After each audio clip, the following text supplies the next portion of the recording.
Hi, I'm Dr. Egan from Now Hear This, and today I'd like to talk to you about something called ototoxic monitoring. Now, the first thing you might be wondering is, what is ototoxic? I don't even know the first word before the monitoring. Well, ototoxicity is when a medication can cause damage to our inner ear hearing organ, the cochlea.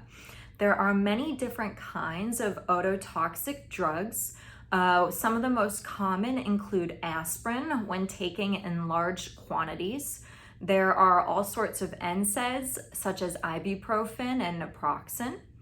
Certain antibiotics can be ototoxic, especially aminoglycosides such as gentamicin, streptomycin, neomycin.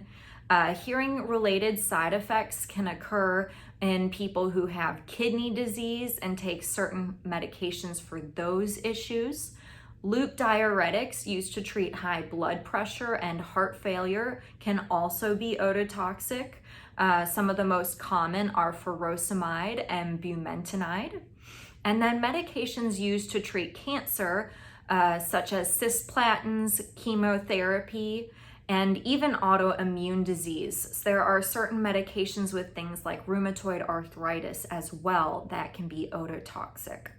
There is a large comprehensive list of any possible drug that could be ototoxic. The best way to check that out and learn more about the medications you are taking is by going to the American Tinnitus Association website.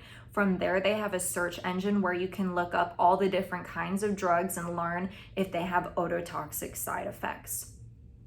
Ototoxic monitoring is the process of having regular annual hearing tests to monitor the progress of the ototoxic medication that you're taking and how it impacts your hearing system over time.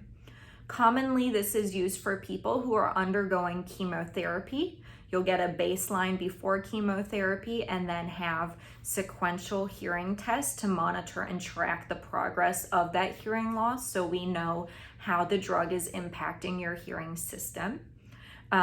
Even more commonly, we see it for things like autoimmune disease, for medications for rheumatoid arthritis.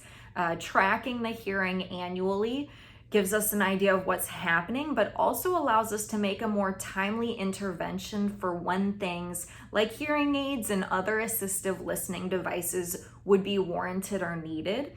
And especially when you're undergoing these other health concerns, it's even more important to make sure you're hearing your best at your other doctor's appointments. If you're having important doctor's appointments and making decisions about your healthcare, we want to make sure you're hearing your best. So we do recommend that patients who have certain medications that are ototoxic or potentially harmful to their hearing to get their hearing tested annually so that we can be informed on exactly what's happening, and even more importantly, to determine appropriate treatment, such as hearing aids, cochlear implants, whatever the device is needed for them to be hearing their best. I hope you learned a little bit about hearing and how it's connected to other medications. And of course, have a wonderful rest of your day.